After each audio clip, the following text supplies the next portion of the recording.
right. Call to order this Muncie Parks and Recreation Board meeting, Tuesday, October 15th. We'll stand for the Pledge of Allegiance.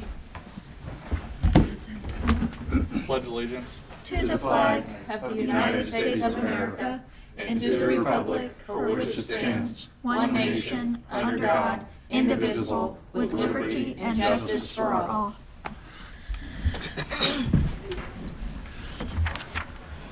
Roll call, please. Chandra Parks. Here. James Letton. Here. Mark Urban. Here. Shannon Powers. Here. Brad Marshall. Here.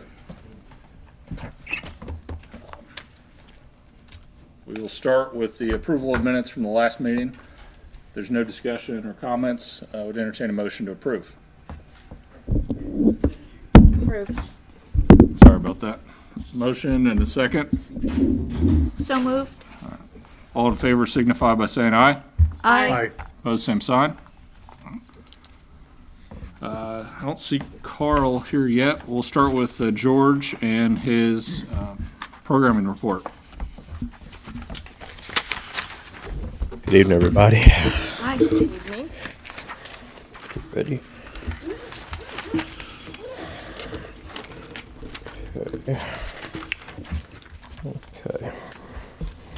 Okay. First of all, I want to start off by saying from the Muncie Teen Internship Program, we had a couple of surveys done during the program, one with Shannon Powers and Ball State, and then we had one done with Muncie Community Schools. And so the one that Dr. Powers did, it included all the students who were part of the program, regardless of Muncie Community Schools. So it included Yorktown, Delta, and Burris. And so I had shared with you all the information, and that information is good information that we can use next summer, how we can improve in any category.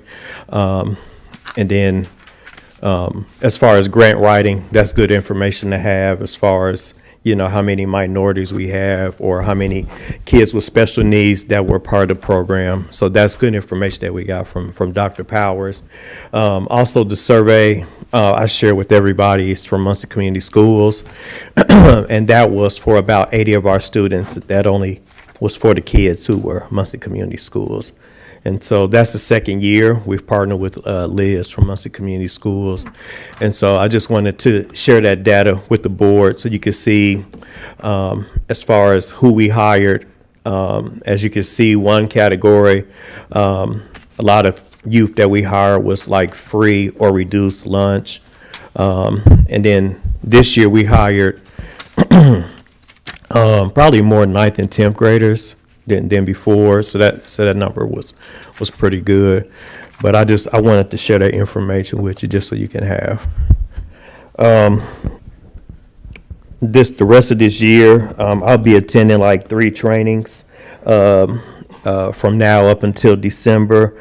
One of them that Superintendent Malone and I will be attending together will be the Park State Conference, which will be November 5th through the 7th.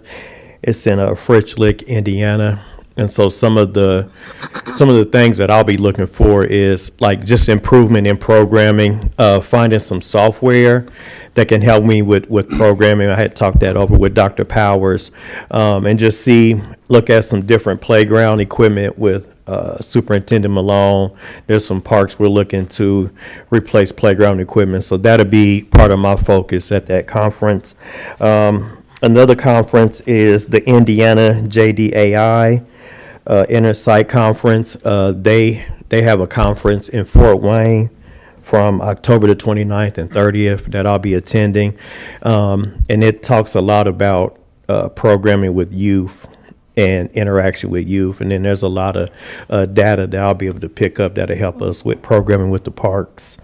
And then the last one that I'll be attending is the IYI Kids Count Conference, which will be December 3rd through the 4th. And just wanted to let the board know that those last 2 conferences, that is not, none of that money is taken out of our budget for the parks.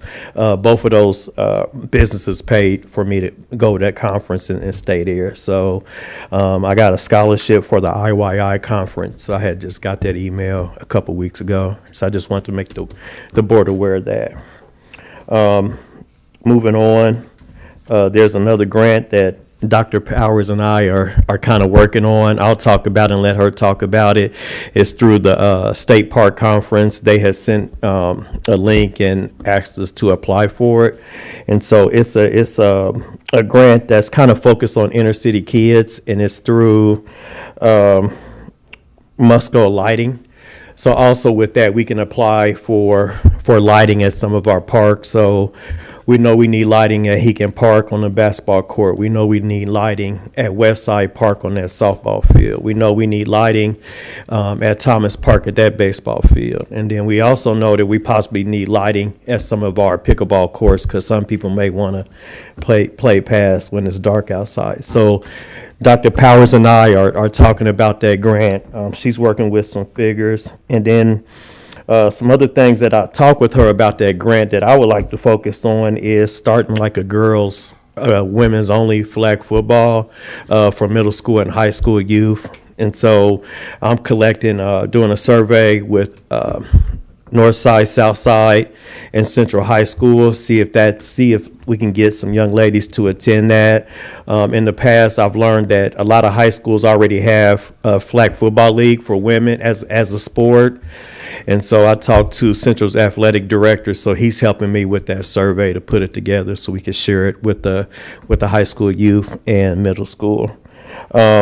One other thing that we want to focus on is track and field, and this will be for elementary kids. I don't know if you know, they don't have very many track meets in elementary, so they only have maybe I think 2 meets, and so they don't learn about how to run properly, how to hit hurdles, how to high jump or long jump, and so we want to extend that program through Muncie Parks and Recreation. And then some upcoming events that we have coming up. This Saturday, we have our 7th annual trunk or treat, which will be at Heakin Park from 6 to 8 o'clock. We have about 55 cars that's committed to pass out candy for the event this year. And so I wanted to thank some of our sponsors, NAACP, for revisions, Jason White with State Farm, and then Plant Studio Landscape and Walmart South. They've all contributed well for us to have a good trunk or treat program this year. And then on Wednesday, October the 23rd, wanted to invite the board and the public. They're having an event at TUI. It's called Dream for the Future of TUI. Dr. Powers and I were at a meeting with them. They were talking about the trail connecting from Ball State to downtown, and then what we're going to talk about with the neighborhood, what they want to do with the park, what amenities they may want to add with the park. And then Dr. Powers and I, we're going to talk about the pool, about what programming we have at the pool. We're going to talk about the history at TUI Pool. And so wanted to invite the board and the public to come attend that. I think they were talking about having a food truck or whatever for so many people that show up. And so that event will be coming up again Wednesday, October the 23rd. So I'm open for any questions or comments at this moment. Any questions for George? Any events for approval? No events for approval. Wow. Yes.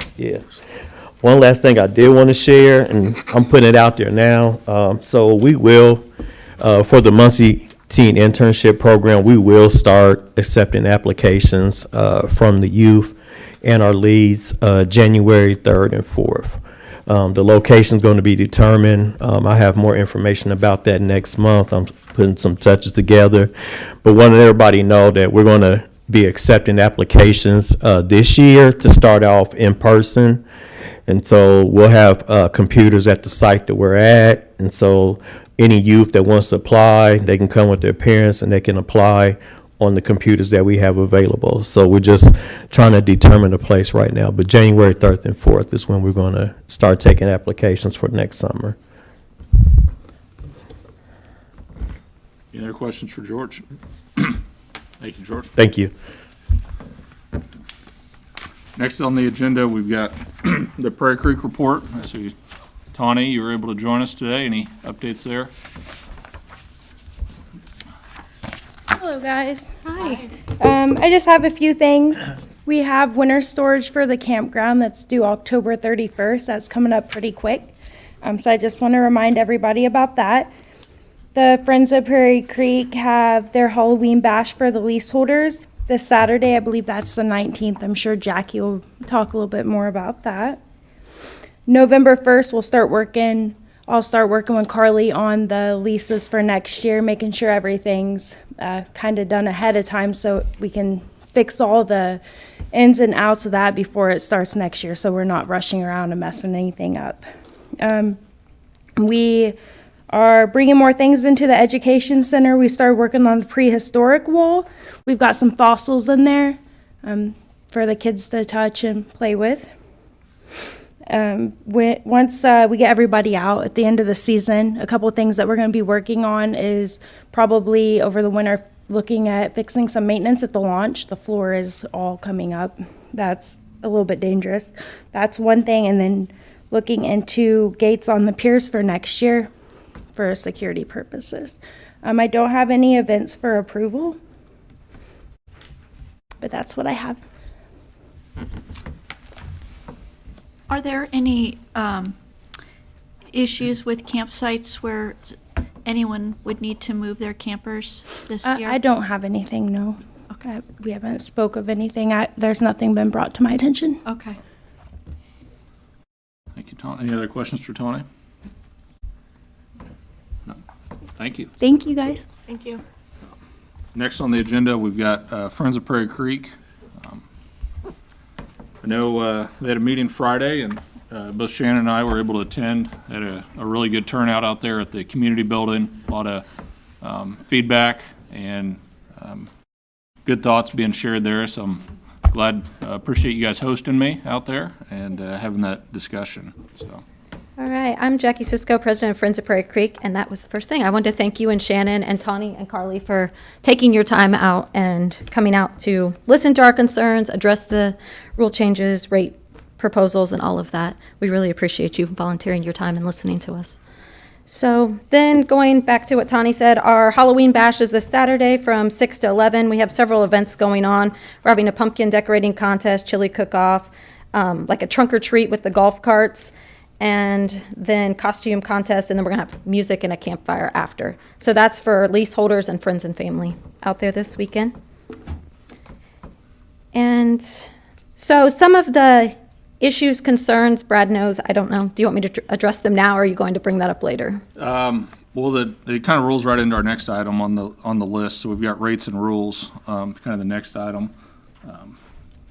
I suppose we can kind of hear what you've got, and then we can go into board discussion, and then we'll have some open discussion after the board discussion. Because I just did like a brief summary of the main things. So security obviously is still a concern.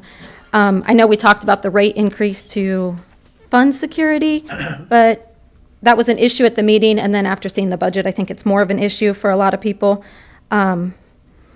If there is a rate increase, I know several people had talked to you, Brad, about alternating it, having the docks and the campsites every other year, so it's not such a big impact on people all at once. Also, having activities for kids at the campground was brought up several different times. Now looking at the budget, we've seen some overspending issues that concerned us when you're trying to jump the rates up, and it looks like there's a lack of management over the budget, and also a lack of enforcing rules. And something that was brought up several times, that there's just a lack of oversight and interest from the current park supervisor that didn't attend the meeting and won't respond to people, won't get feedback, won't meet with anyone. So that was a concern that was brought up by several people at the meeting as well. So that's all I have, unless you have any questions. Any questions for Jackie? All right. We will lead right into the next item on the agenda. It's listed as rates, but I kind of lump rates and rules in there together. Let's start with the rules. I feel like that might be a slightly shorter discussion.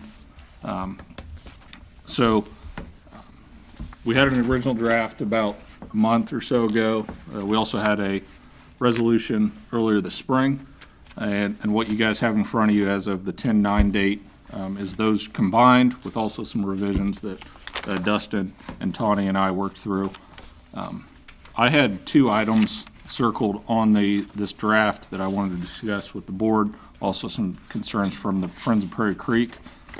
So we can start there with those items, and then we can kind of lead into any other rules questions we've got. So the first item is on page 7 regarding campgrounds, structures, item H. And I'll go ahead and read this and then kind of discuss what the goal was and then how we want to revise this if necessary. Leased campsites generally include the use of a minimum 25 by 30 spot.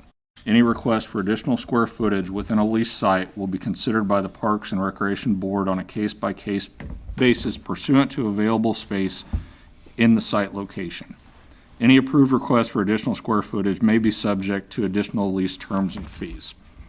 So the intention or the goal there was to have a defined minimum lot size. So right now, I'm not sure that any 2 of the lots are the same, and this defines what a minimum lot size would be. Some of the concerns from Prairie Creek, Friends of Prairie Creek and the campers out there is the way that is worded.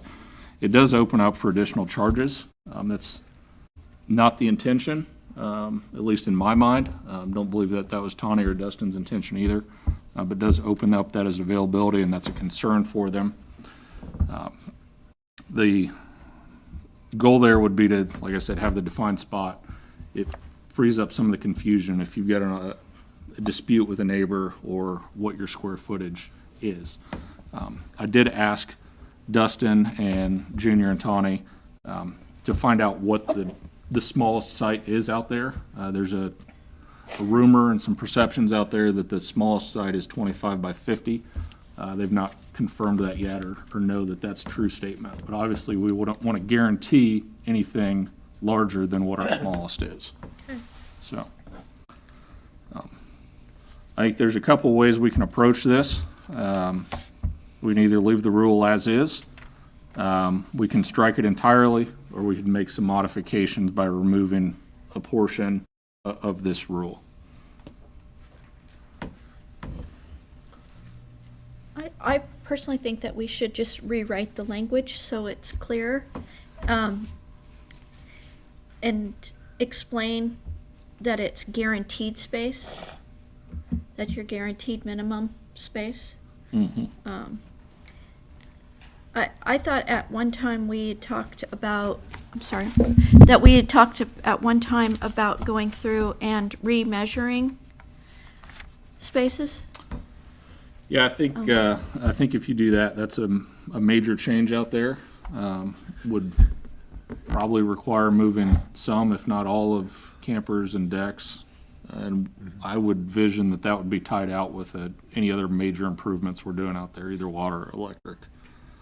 That's not something we could do during the winter months? I assume it would result in changing of current spots, which would result in them having to move come spring, right? So. Might be a big project. Yeah.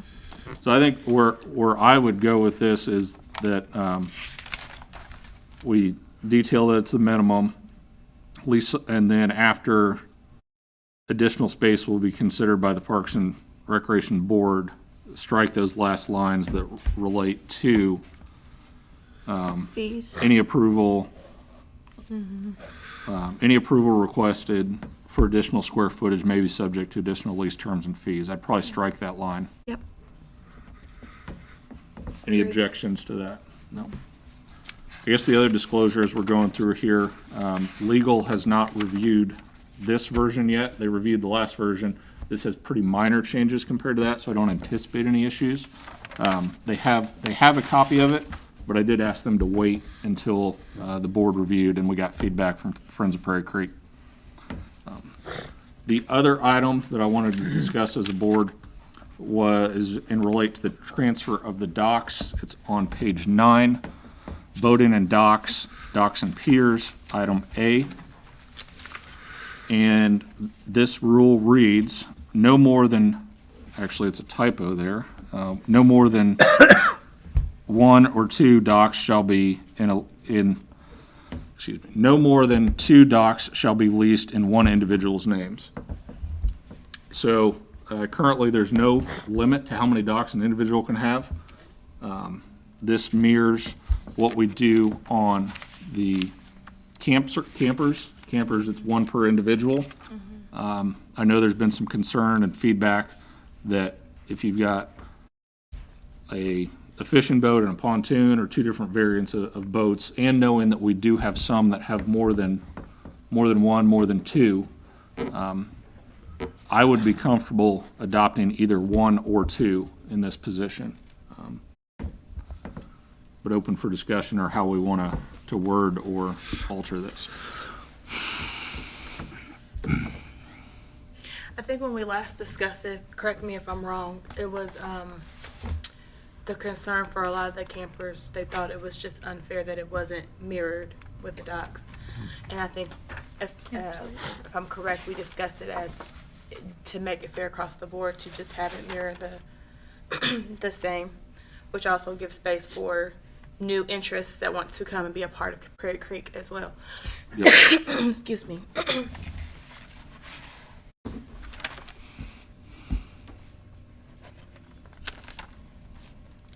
Yep. Any other thoughts or feedback? So do we want to change that to 1 per individual? Does one dock only fit one boat? Like One is it dock, one one- each yep, side? because One Is that how it slip. works? Yeah, Right. it's registered to a boat, so the dock So is if they do have a boat and a pontoon, they couldn't park them both up there, it would only fit the one. correct.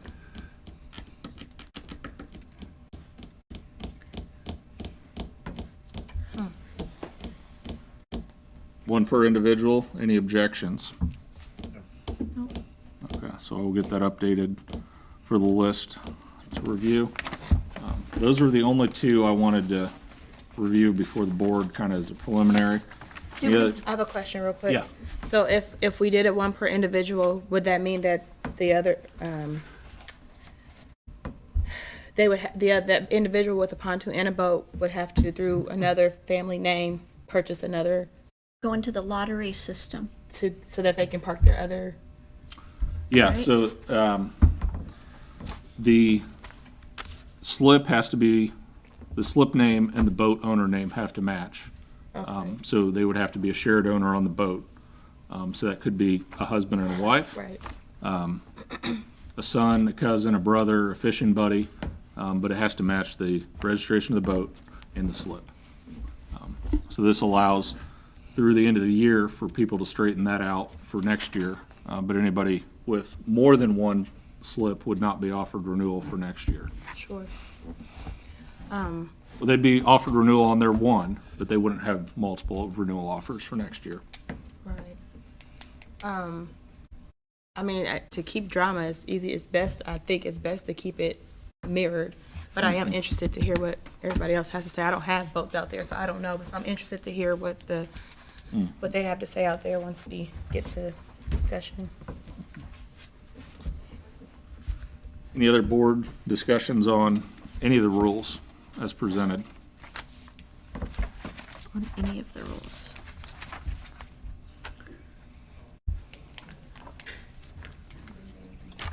No other board questions, I would open it up to the public.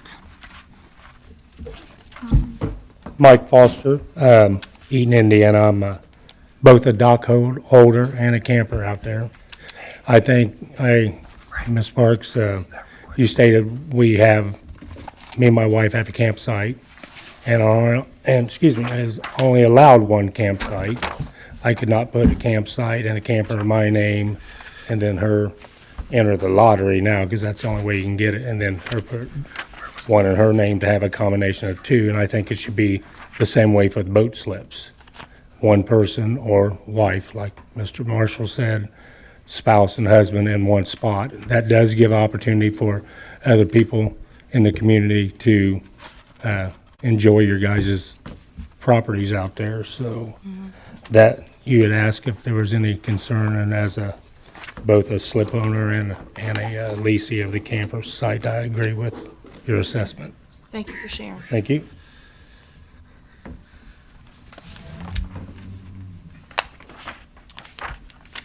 Any other public feedback regarding the rules?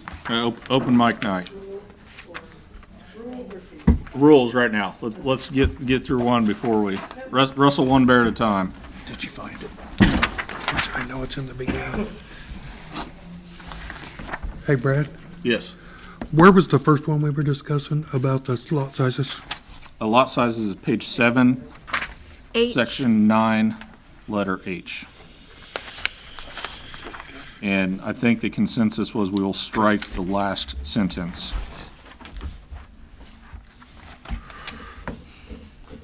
Go ahead. Hi, my name's Rod Whalage. I'm a camper and a boater out there. I know we're going over a lot of these rules. A lot of these rules we've had in effect for years. A lot of us are talking about enforcements, but they're not being enforced. Everybody gets a copy of them. Everybody knows what they are. My biggest thing is we got a lot of young kids driving golf carts out there. I believe we actually even had an accident. Kid hit a parked car. I've seen them drive right by the security guys. Nobody stops them. So do they not know the rules? And I mean, they're 12, 13, 14 years old. I did have pictures on my phone of a kid driving a four-wheeler that could barely touch the foot pegs on the bottom of it. That stuff right there, somebody's going to get hurt, a kid's going to get killed, somebody's going to get ran over, or a lot of property damage. Another rule, we talked about overflow parking. There was a boat parked out in front of my camper all summer long, never moved. They couldn't even mow around it. The grass is that high. 72 hours is the rule. I actually mentioned something to Tony about it at our Prairie Creek meeting, just said, hey, what is the rule? I mean, we've got people just parking and leaving their trailers sitting out there all summer long. You have events out there, there's no place to park because they're full of trailers. Other than that, I mean, my biggest thing is a lot of it is the golf cart rule. I know I talked to Mrs. Powers a couple times. Now, this may be something else. I'm really concerned about the bigger boats out there. Somebody's going to get ran over, and we're talking about the water quality. 20 years ago, I could go out there and swim in that water, and it was kind of a greenish blue. It's just brown. I mean, those boats are actually just tearing the lake up. That lake is 0.9 miles wide by 3.5 miles long. To me, that lake is not big enough to support them kind of boats. I've owned them kind of boats. I go to Salamone, Cinnawall, Brookville, places like that. That lake, I seen more dead fish, large fish, and I do believe that it's from tearing up the habitat with them boats going through that water. That lake at, 15 feet is normally about what it is, and I've talked to Mrs. Powers, and I said, I would like to see what the water quality is and see if anybody's even talked to the water company about it. See what the water quality is after the fall, in the wintertime, and see what it is at the end of summer. Because I guarantee you, with them waves smashing into that, there's a lot of trees in the water now. There's a lot of erosion on the banks. You go out there and try to enjoy yourself, enjoy your family. You got those boats come by, wave come by that bad, beat you to death, throw you off the boat. So, I mean, those were some of the concerns that I have, because I'm still on a wood dock, and I know we had a lot of boats breaking loose. A lot of that, I think, even though you tie them up, those boats come through there letting off them wakes, and we don't have no way of breaking those waves. I think those boats are just getting beaten to death, especially the ones not so much in the channels, but the ones out on the bigger water. There is no idle zone out there. So a lot of times you go to these bigger lakes, if you go any lake in Indiana that's a all sports lake, you go out there, they've got a large idle zone that goes out away from those boats because you have to slow down. Well, if you do that out there, you know, you're going to cut off a lot of part of that lake, and those boats just are too big, and it seems like they're getting bigger and bigger, and there's nobody enforcing the 20-mile-an-hour rule because, you know, those boats take 20, 25 mile an hour, 30 mile an hour just to plane out. So that's kind of the concerns I have was the golf carts, some of the parking, and, you know, and some of that stuff on the lake itself, because I think it's tearing up the lake and it's destroying the lake. So, but thank you. Thank you. Oh, well, I've got a question on Yeah. that. Are there lakes that are just like, is it a horsepower issue? Or is it a size of boat issue or I don't think boat? it's a horsepower issue as much, because a lot of the boats, there used to be, what was it, 20 horsepower? Is that the maximum? 15. On there, 15? 15. Is that what it was? Okay. So it was 15 mile an hour. A lot of these boats now, 15 horsepower, 20 mile an hour. Yeah. okay, I had a 20 horse on there, and my boat luckily go 8 mile an hour, you know what I mean? But I understand what you're saying, but a lot of it, I think it's the way the lake is being used. With those speed boats, a lot of them are wakeboarding. A lot of those wake boats has got what they call ballast in them. They fill those things up with ballast, the water, so it pushes deeper down in the water. Well, what that does, that creates a bigger wake. That's so they can surf behind it, you know, wakeboard and all that. And to me, tubing is tubing. Wakeboarding to me is, in my eyes, you're standing up. That's a form of skiing. Skiing's not allowed out there. So a lot of times when I see people doing that, I mean, there's not much difference. You're on one wide board or you're on two little boards. Same thing, you're still standing up, you're still creating that wake, you're still creating that disturbance in the water. And the end that we're doing it at is actually average of 10, 12 feet deep at that south end, I believe. I know the deeper end's down towards the dam. Shallow end, yes. Yeah, so you're at the shallow end. So what that's doing to the bottom and what that's doing to the fish habitat, fishing, you know, a lot of stuff right there. But I don't think it's so much a horsepower issue, because a lot of our pontoons, some of them, they are getting bigger. It takes a lot to push them. Mine's got a 40 horse on it. Like I said, top speed, 8 to 12 mile an hour. I mean, if it ever got up to 40, it's because it fell off the trailer and it's going down the highway. That's the only way mine will ever get to that fast, you know. But it's one of those things right there, you know. To me, when I first started out there, Prairie Creek was a leisure fishing lake, a pontoon lake. I don't know how the bigger boats or what we churned to thought that lake was big enough to handle those bigger boats. There, it is not. Like I said, it's less than a mile wide and 3.5 miles long. So, I mean, you know, I mean, I don't understand why those boats are out there on a lake that size when you can drive half hour, 40 minutes and go to Brookville and you can run 100 mile an hour if you want down there. But it's just, I'm just kind of concerned about that, you know. I mean, we haven't had an accident yet, but why wait till we have one to react to that? You know what I mean? So, and the thing on the security and all that stuff, that's a big concern for everybody here, because we've had a lot of thefts out here recently. I think we even had a golf cart stolen from out of there. So, you know, I mean, that's something right there. That's a big concern. And then my thing is, if we get them, they got to know the rules and they got to know how to enforce them. And I know a lot of times we don't enforce the rules because we wait for somebody to screw up or something to happen. Then we want to enforce the rules. But we need to enforce that before that actually starts happening, or somebody does get hurt or something, so. Yep. But Thank you. anything else? Do we have, don't kill me, do we have the size restrictions in verbiage in the rules at all? So the Section? 20 mile an hour is a state statute.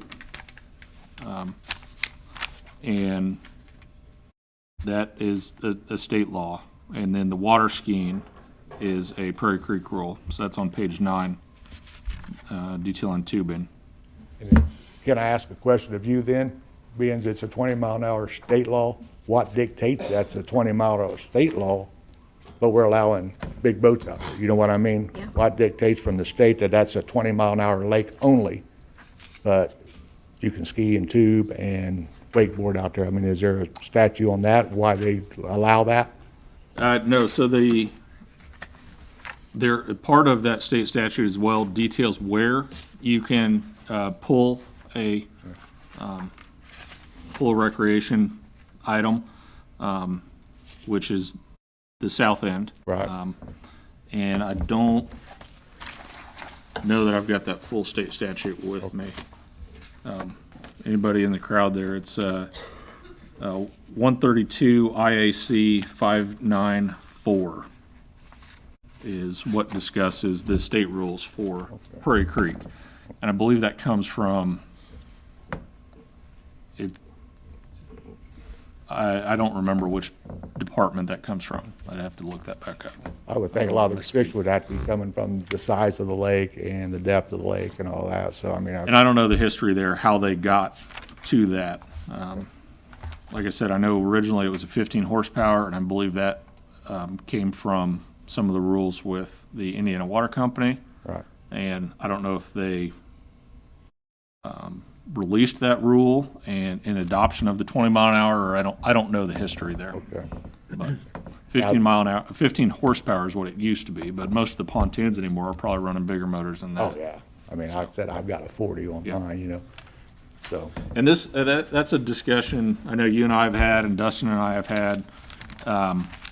Part of the issue there is even if we wanted to tackle that or look at that, I don't know how you structure something different than what would be extreme would be an idle-only lake, which is an option, but would probably receive some pushback from everybody. But outside of that, I don't know how you would even write that into a rule. I know it was a rule before, you know, before we started letting the speedboats out there, because I even knew when I had mine at that, which like I said, I've been boating for 40 years. I know at that point you couldn't take a speedboat out there. It was pontoon lake only, you know, I mean, or a fishing boat. you Yeah, know what which I mean? think is back to the 15 horsepower Yeah. is where that kind of came from. Okay. Could we restrict the size of the boat? Would that, I don't, you Or- can buy, I can buy an 18-footer, you know what I mean, with Yeah. a 250 horse on it, you know what I mean, and I can still run 60 mile an hour out there. yeah, So I don't think that's really, I think it's more of what the, because the pontoon only sits so deep in the water, you know. Speedboats sit a lot deeper, they push a lot more, the wakes are a lot larger, you know what I mean? So that's the one right there that's, like he said, I mean, I know it's kind of a tricky situation, but I know when, you know, when I first started out there, it was a pontoon fishing lake only. He said 15 mile an hour. 15 horsepower. 15 horse, 20 mile an hour. Yep. You know, so like he says, you know, everybody else now got 90, 100 horsepowers. Even you on know, a in there. pontoon. You know, I've actually seen one with a 250 on it, you know what I mean? Is there an intake process when the boats are able to come in? Like, does Prairie Creek have a process in place where they go over with the new boaters or yearly go? You buy your Is it- launch pass and you pay your fee and you go in, right? And they Yeah, just you kinda go bring right in, at there's it, no- yeah. Because that may be helpful, to just have an intake process and maybe like a yearly refresher for people. So that if rules are enforced, nobody can say they didn't have a warning. Nobody can say they didn't know what to expect. the DNR enforces it though, not anyone else. The water is enforced by the DNR. Yeah, that's correct. So And- that's and- why if we could do something to protect the lake or the reservoir, that, you know, would probably be more efficient than relying on the DNR to do something. Right. Yeah, that's what And that is do it. Muncie's water. I mean, Yeah. that is. And I know Muncie's the water company does regular testing and they monitor that stuff and there have been concerns, and that's part of the concerns with beach and shore erosion and water turbidity. And Right. has been a concern. Yeah, so Not- that's what I mean. So if we do our part to kind of help that process with like that intake, help people to understand that and How would it affect us monetarily with renting the docks if we went back to a pontoon-only reservoir? Most of the Just docks curious. are pontoons currently. I'd have to, It's gonna kill your launch fees, is Yeah. what it's actually gonna do. You're gonna take whatever, I looked at the budget, I didn't have Well, a chance to go through it, I didn't get it Yeah. till later today, so that'll probably be on the November thing I may discuss. But a lot of that's gonna be your launch. launch fee, annuals and daily launch fees. $100,000, is that what it was, something like that? And I don't know if there's we'd have to work with, I don't know if there's a legal definition of what a pontoon is. So that's part of the issue is like, what are you trying to eliminate, and then how do you not eliminate what? So if you say only pontoons, are fishing boats allowed? So like you get into what are you allowing, disallowing, and how do you structure that correctly? I I'll would go just set like that to down. say a Go couple ahead. things. We do ask for the size of the boats and like what type of boat, like pontoons on the leases. There's not a lot of speedboats. I don't know how much that would affect it. We could also take a look at the lease that we have with the water company, because I know the old one did have regulations to what was allowed on there. There still could be something in there. So we could start there. Could you share that lease with us? Yeah. Okay. So that's a couple places we could start, but I don't think it'd affect it too much because there's not a whole lot out there. I think most of them are, like you said, like daily. They're not actually leaseholders. Okay, so would the value or the What? cost of the damage that these speedboats are doing, or big It would boats? outweigh what we make from them. I don't know that anybody's put a value on what the damage is. I mean, there's a perceived Yes. idea that it's hindering the water quality, but We've what's, talked about this for years, yeah. so erosion has been a big issue, so. So we'll start there. I'll get some of that information to you guys. Okay. Thank you.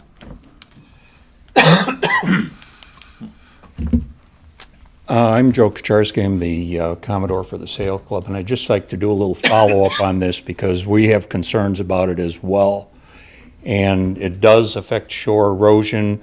It affects the maintenance of our docks. We're seeing premature wear on mooring lines. We're seeing premature wear on anchoring, where we have underwater anchors holding our docks in place. The chain that is holding those docks in place is wearing at the points where they're connected, and it's the in and out motion of that wave action that's causing that erosion of the chain to occur. But I think more importantly, there's been a lot of research on these wave boats and also on bass boats creating wakes. And it's not just on the surface that wake occurs. It goes down into the water. It's a stacked spiral.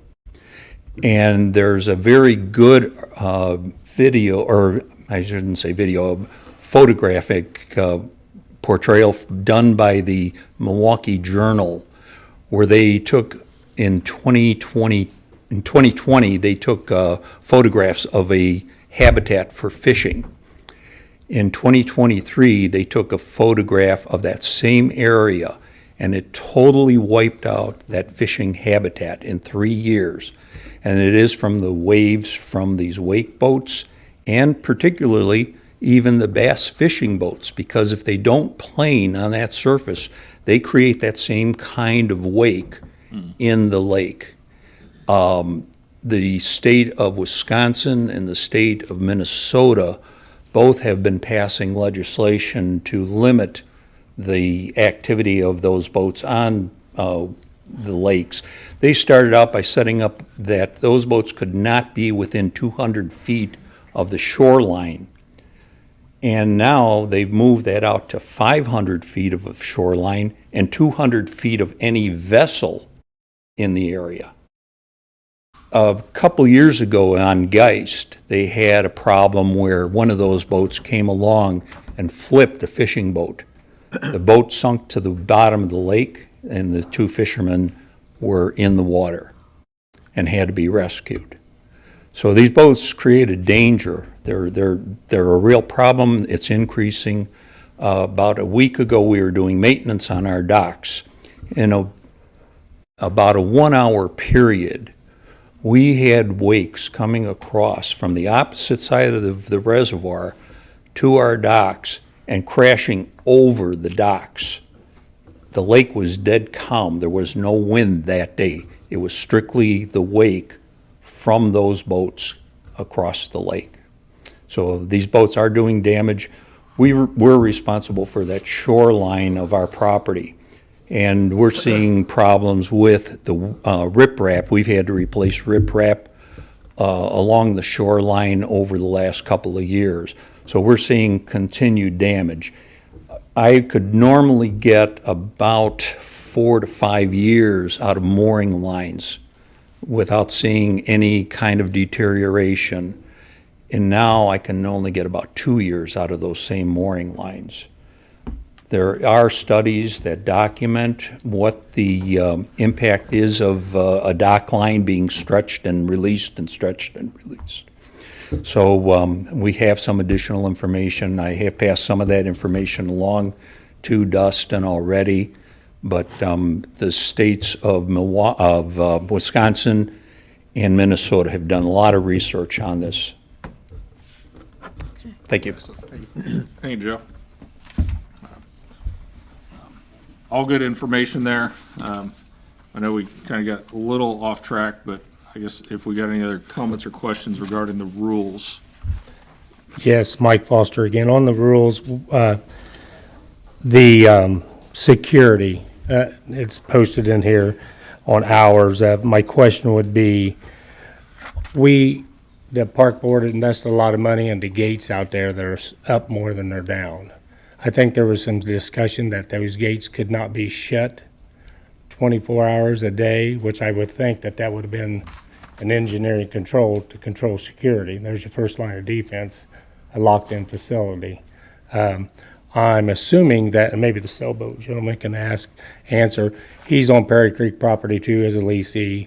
My question would be, is he allowed to lock his property down? I think when I drive by there, they have a chain, is that correct, that you lock, so you do, there's public access, no trespassing signs or anything like that? There's no public access sign. Okay, that's what it is. Yep. But anybody could go in and out of there? Yes. And what about the horse club, the hunt club, everything's unlocked? During a normal operation, I believe everything's open. The horse club, we've been closing at night because we've had security issues over there as well. But outside of that, it's a public access, it's a public resource. Right, so I mean, but you got a leased area and you spent all that money on that gate, but they're being underutilized. It seems like a lot, I don't know what those gates cost, but I'm assuming they weren't cheap. They're pretty nice gates. So I know we've had several maintenance issues with the gates. I don't know if they're functioning today or not, but we did have some maintenance issues that we've been updating on those. The lease, you talk about the lease space a little bit. The lease space is the campsite and the dock itself. So the drive, the playground, the shoreline, that is all public access. Right. So that's part of the handoff there is if we want to close those all the time, that's a different discussion we need to have, and we need to review how that affects public access as a whole at the site in compliance with our lease with the water company. Right. So with that being said, your next line of defense for security, for all these thefts and damages would obviously be presence of someone. Yep. Your budget indicates that there's some funding there for that. In the instant where the gate got knocked down, the security cop was sitting at one gate. The other gate got hit. We were all within visual of the guy driving through the whole gate and just pulverizing it. And he sat over there the whole time until someone walked over there and got that paid security enforcement officer to go over and act on the incident that happened. So I think the biggest thing would be obviously circling back around and see what you can. I know it's a budgetary thing. I sit on a board myself at the airport, and money's always an issue. But I think at some point in time, if you can't put the gates down, you got inadequate security. We're going to continue to have these problems because it is public accessible, and it should be public accessible with some enforcement. You heard the one gentleman say, I mean, they drive right by these guys in this security, and I've been in and out of Prairie Creek 3 times over a 20-year span, and it seems like it's more lackadaisical now than it's ever been as far as any type of enforcement. it's something I think you guys should look when we're talking about these rules. We got to get that place locked down and watched over if you guys want to preserve the nice amenity you guys have out there. So, Thank you. thank you. Board questions, discussion? Any other public discussion on rules? Like I said, we're not going to vote on these tonight. These have got to be final review by legal. But my hope would that we can bring them before the board in November, potentially for review or any final revisions to, at a minimum, get them approved in the December meeting. That way they're in effect and ready to present at the first of the year. Hi, Dorothy Meadows. I'm a camper boater, Prairie Creek. The rule that concerns me is the campsites being the 10 by 30. Okay. A lot of our campers are over 30 feet. And you are also allowing us canopies of 10 by 20. So how are we getting our campers and our canopies all on a 25 by 30? So the way the rule reads now is leased campsites generally include the use of a minimum 25 by 30 spot. Okay. So we're not saying that that's the only area you get to use, but that's the minimum we will provide. Okay. When people. Just the minimum. Yep, when we do the lottery, I think that's a piece, Tawny, correct me if I'm wrong, that we ask for the camper size, because we know there are some spots that are closer to that 30. And then there's some spots that are 50 plus. Right, right. So we try to accommodate that when people are moving in. And that's a minimum sizing. And you're talking about doing away with any fees of Yep. over the So- 30. So the full rule will read, leased campsites generally include the use of a minimum 25 by 30 spot. Any request for additional square footage within a leased site will be considered by the Parks and Recreation Board on a case-by-case basis pursuant to available space in the site location. Last line is dropped off that involves lease terms or fees. So I think how that will probably be handled is that we may have a discussion once we get some measuring done, essentially adopt all the current positions. And then as we move forward, if there's any other disputes or concerns, because really the issue comes up is if you and your neighbor don't get along, where does yours start and where does theirs end? It's not Right. marked very well. So that would be the 25 Yep. part. And then from there, you can say this, you're 25 by 30, this is your 25 by 30 guaranteed. The intermediate area, we can define how we split and use that. Okay. So, yeah, I mean, I think it's only fair that we should be grandfathered in as to our sizes instead of going, okay, well, now we got to come to the board and say, okay, well, our lot is 25 by 50. Are we going to have to get, approval for the rest of our lot, or is it going to just automatically be approved? Yeah. And I think that's something, once we get the measurements and we see, make sure that there's no sites that are currently grossly under, or if there's any encroachment currently. Right. Those would be things we've got to address. I don't know of any known issues and don't have anything that's triggering this, but that's something we want to evaluate, make sure. And then I think the board would look at adopting sites as is for current leaseholders. Yeah. And Shannon, you had mentioned about maybe marking spots off, what they're 25 feet. That was done back several years ago. Everybody was made to move out, and then they came in and marked 25 feet, 25 feet. Well, then people start coming in, pulling up the stakes and moving them over, and so, that's not always the best idea either. Something you got to stay on top of and really Yeah. make sure, and that's Yeah. where it's shifted. But our intention surely isn't to move anybody or reduce their current space or make any adjustments there, but also making sure that it's fair for anybody coming in and understanding of what the minimum guarantee is. Right, gotcha. Okay. How many, maybe this is a question for Tawny, how many public campsites for day camper or night campers are available? There's 19? 19, And then 10 more in Indian Hill. tents, which is 25 in South Shore, and then another 8 in Indian Hill. Okay. That 19 is in our campsite, North Shore, okay. Do those get occupied most nights of the season?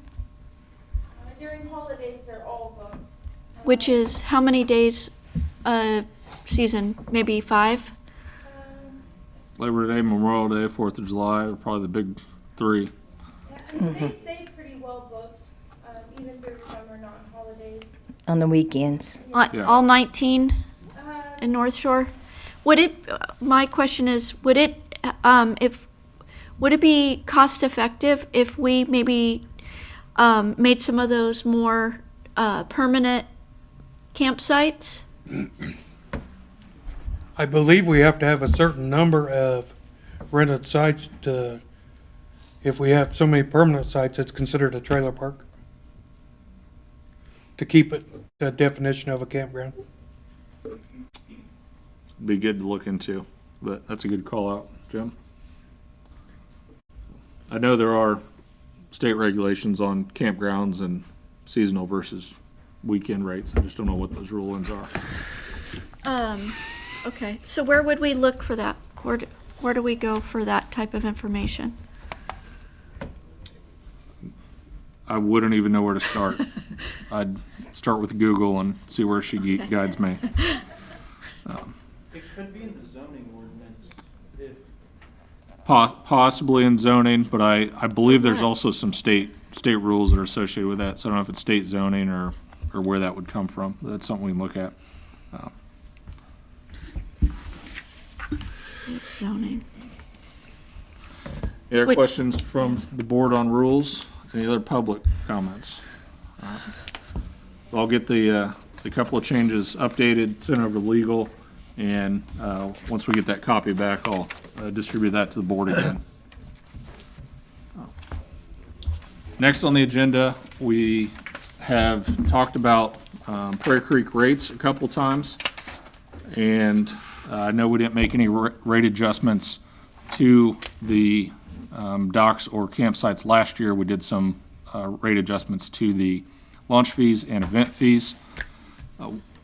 Part of the discussion in the Friday meeting there at Friends of Prairie Creek, they kind of had two concerns regarding the rates. Is one, they weren't seeing the benefit from the rate increases. Two, they weren't given enough notice to the rate increases.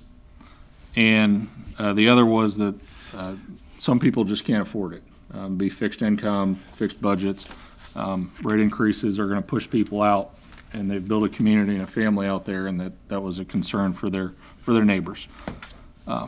So what I've done here is I've put together a list of what I guess I call proposed rates, and the thought was to forecast out further to allow for some planning, some vision on making your accommodations for the next years. 5 I just picked as an arbitrary number, thinking that is long enough for us to forecast out, and then that would also allow us in 3 years, in 2027, then you're looking at rates a year out. So it gives you another cushion that you're not adjusting it for the coming year. The other two sheets here, I think I've shared with the board a couple different times regarding, it's not apples and apples, but it's the closest comparables that I've been able to found in the immediate area, and showing what their rates have been and where we fit in the rate structure. The other item that is on this list is we did miss or overlook the boater education launch fee last year. That price did not get adjusted, so the request from Dustin and Tawny was that be adjusted to $100. So I think that one's hopefully easier than the rest of the discussion here.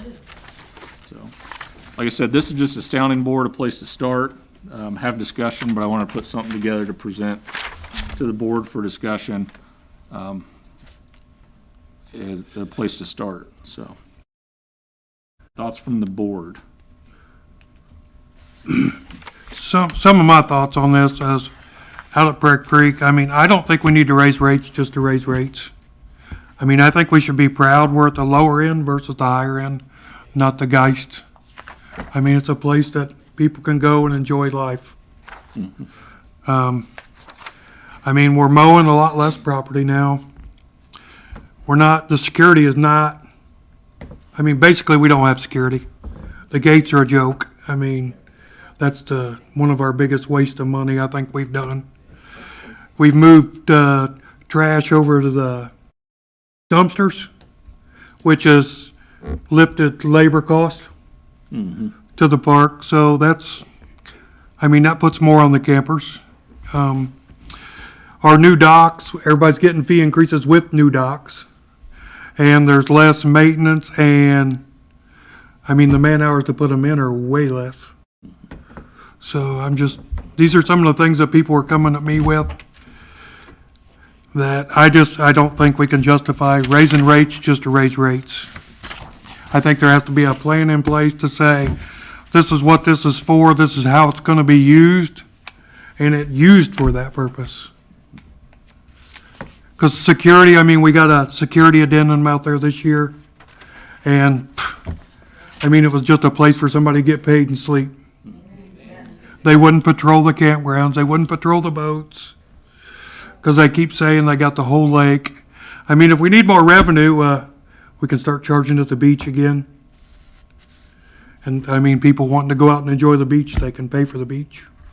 So, just some of my thoughts on this. Thank you, Jim. Other board feedback?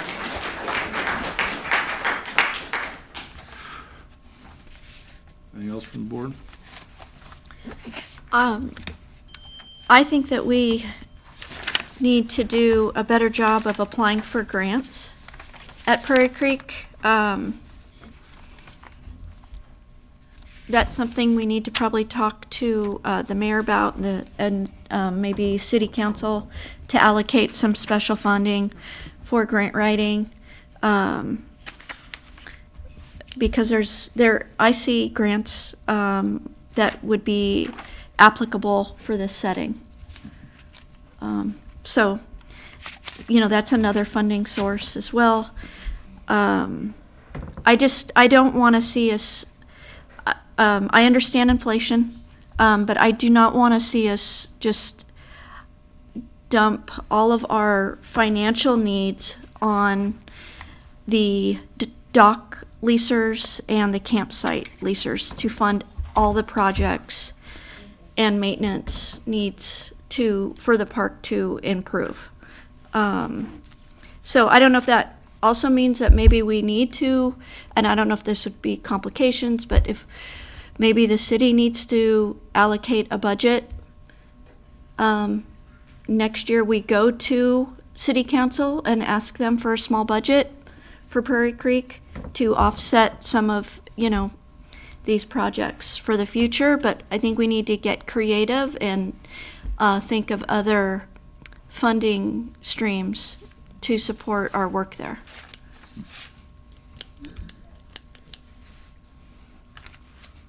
So, Mark or Chandra, anything else to add? Not at the moment. Not at this time. okay. So, one of the reasons I've been an advocate for making adjustments is twofold. One, we hadn't had adjustments for a time period, and we kind of got behind the eight ball, and we were at a point that some of the repairs were being neglected. We weren't able to make improvements. There's a lot of dreams and a lot of requests for things out there, and all those things cost money. The other piece that really is heavy on me is I know there's a passionate group out there, there's a family, there's a community, but there's as many or more that don't have availability to it, that there's a waiting list. Our demand far exceeds our supply available, and economics say that if your demand exceeds your supply, you adjust your rates. So that's the two pieces that have really kind of weighed on me is why I've pushed for these, why I've looked at these every year, and how do we make adjustments. to continue to make Prairie Creek better, to continue to give more amenities, more access out at the park. So that's my thoughts. And I think if we had strong leadership that proposed a plan, a strategic plan, maybe it would be more, I'd be more amenable to rate changes, but we just haven't, it's been more reactionary. We need this to fund that. I think we need more long-term strategic planning for Prairie Creek. I agree. The last time that there was a strategic plan written was in like 2004 or 2009. Well, I think it was a miss and unfortunate that we left them out of the 5-year plan. We missed that one. I'll shoulder some of the blame for that. That we were kind of in a crunch there in the 5-year plan to get that done in a timely manner, and Prairie Creek certainly didn't earn the focus that it should have on that. I agree. We are going into the next 5-year plan, so I think some of those items can be addressed and envisioned there as well. We should create a subcommittee to create a survey like we did for the city parks to help us get the public's input, which is a requirement of that DNR plan. And the reason why the DNR strategic plan is vital is that once it's approved, it's a national document, but once it's approved, then we can apply for federal funding. And that's one of the reasons why we have Till Pond now. That's because we had the 5-year plan, and it's helped us with other, when we go to foundations, like for the skate park, we've got this 5-year plan, and so on and so forth. So it's helped us with other projects. And yeah, so that's where we need to go with that. Shannon? Yep. Anything else from the board? I would echo a lot of what's been said. I do think we have to take into account the impact of inflation, because if we're spending the same amount and there's inflation year after year, we're falling farther behind, and that's when we get into our deferred maintenance, and it's not as nice a facility as what everyone deserves and wants. Having said that, I'm not in favor of just raising rates to raise rates. I think we need a plan. I still remember our 3.5-hour meetings about the deplorable electric system out there. We've done nothing to address that. We still have done nothing, but we've done nothing to raise revenue to be able to do that. When you look at our comparative numbers, we're the only, one of only 2 that are meterless. I'd rather have a nice system where everybody can use what they want to use and not have to worry about things collapsing and falling apart.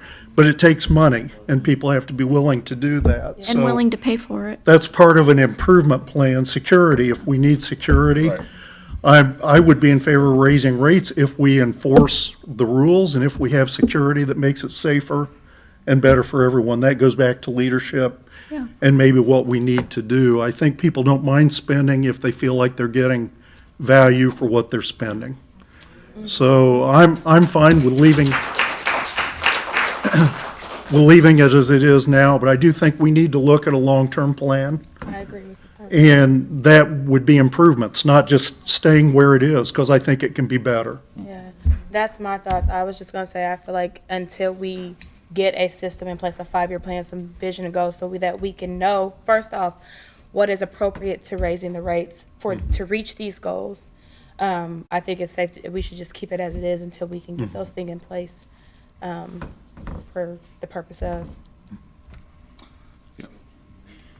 The other piece of that is, I know 2 years ago, we had a significant increase. And that's really what I want to avoid, is I know we didn't kick the can last year. We had a planned, no adjustments. If we do that again, I don't want to get 2, 3, 4 more years down the road, and it's going to be another $350 hit because we didn't do anything. And that's, I don't want to get there again. So that's where, if we're talking about not making a change this year, I also understand and respect that 5 months is a short notice for some. Do we want to talk about doing rates for the 26 season? How do we want to structure that, or how do we want to avoid a big hit 5 years down the road? You said that it's coming up, we're getting ready to have to, do another 5-year plan for the parks in general. Yes. I think that's appropriate for us to also work or get a team or however that's gonna work to do Perry Creek as well. Yeah. With the warning of telling people like, hey, this is what we're about to do, this is what's coming up. And as we, progress, we can keep the public updated, keep, Perry Creek updated so that nobody's, surprised. That way, that'd avoid us having a 3-year hit later if, they know what's expected. Everybody's here, know what to expect. This is what we're talking about. So if we get this plan in place, as we're getting it in place, we need to make sure we're keeping them informed in this process so that they know that within the next year, next 2 years, whatever, this is what's going to happen. Yeah. I don't know how we're going to put a team together, but we're going to have to do that. Any other board discussion? None, I'd open it up to public discussion. Sorry, this will be quick. You said you did some research to compare things, so I did my own independent research, not peer-reviewed. Oh, I'm sorry, it's Brianne Thornburg. Just some stuff I Googled. I had AI put together a couple spreadsheets, so I just wanted to make that part of what we're discussing. And I think you guys all pretty much covered that the amenities vastly outweigh the cost of increase, so, and that's kind of what this shows, so I don't know if you keep it or what you want me to do with it, but. Yeah, if you give her, Nikki, a copy and she'll distribute that. Also, I wrote empty spots on the back of there. There's, after, what'd you do, 2 or 3 lotteries? There was still empty spaces that weren't filled and docks that weren't filled, so just here and there, not like it was last year, but that might be something you want to think Tawny, about too. I can ask that one. Tawny, were all the spots paid for this year? Were there any unpaid spots?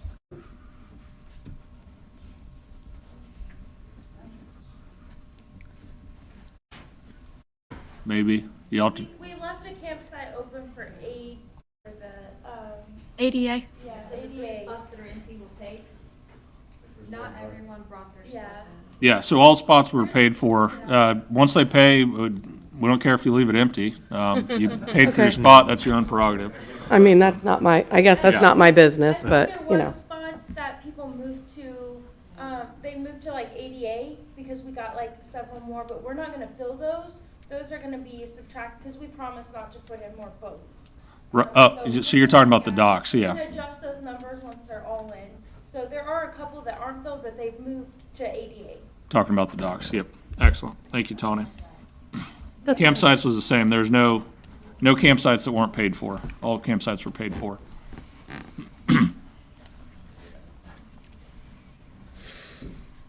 Rod Whalage again. Talking about the rate increase. Like we talked about 2 years ago, we done basically a $500 rate increase. The gentleman that was running the park at that time, I think he still is, I don't know, come up here and told the board, we're gonna raise $500. We're gonna get for security and for park maintenance, but the biggest thing was it was for security and to take care of what we needed to take care of. Like we had talked about before, we're not seeing bang for our buck. So that's the big concern is what everybody's talking about here. We paid that extra money, we lost amenities. We lost our trash, but we got the dumpsters, everybody's adapted. You know what I mean? The security's still a problem out there, but that's what we were promised. We're gonna raise your rates because we're gonna get more employees to help. At that time, I forget the other lady's name, but I mean, to get Tawny and them guys get to help take care of the park and do all that. We didn't see any of that. So that's why a lot of people are frustrated because we paid the extra $500 and we didn't see nothing for it. We actually lost stuff. So I know a lot of guys are, concerned about that. You're gonna make another increase on us, and when I first started, it was $1,000. Now I'm paying $1,500 Now I'm gonna be paying $1,800, and I don't have anything that shows why I'm paying that extra $8. You know, if it goes up, whatever you're gonna take it up to, we'll say $1,800. I mean, yes, we may be the lowest ones, but a lot of those parks that you're talking about, they got full hookup. They've got sewer hookup. They've got 50 amp services. I know to take that park to be 50 amp service, in my eyes, what I think it's going to be $1 million project. You're going to have to make everybody pull out, and it's going to be a 2-year project. Yep. You know what I mean? To even get close, you know. By that time, you know what I mean, people may have moved on or anything like that, but I know it's a big expense. You know, so I mean, and like I said, I've just thrown $1 million just because $1 million to me, that's a crap load of money, you know. But it's one of those things right there that, you know, we probably wouldn't mind paying so much if we just saw something for our money. You know, we understand, you know, you're sending out flyers, what color we want to paint the roof to the bathhouse. We could care less what color that bathhouse roof is. We want security. We want safety out there for our kids to run around. We want our safety for some of these guys probably got $30,000, $40,000 boats. I think last year a bunch of seats got cut up. Batteries are taken. And I think I've seen one pier out there that's got a gate that's out there. I don't think that's going to stop it, but I think it would deter it.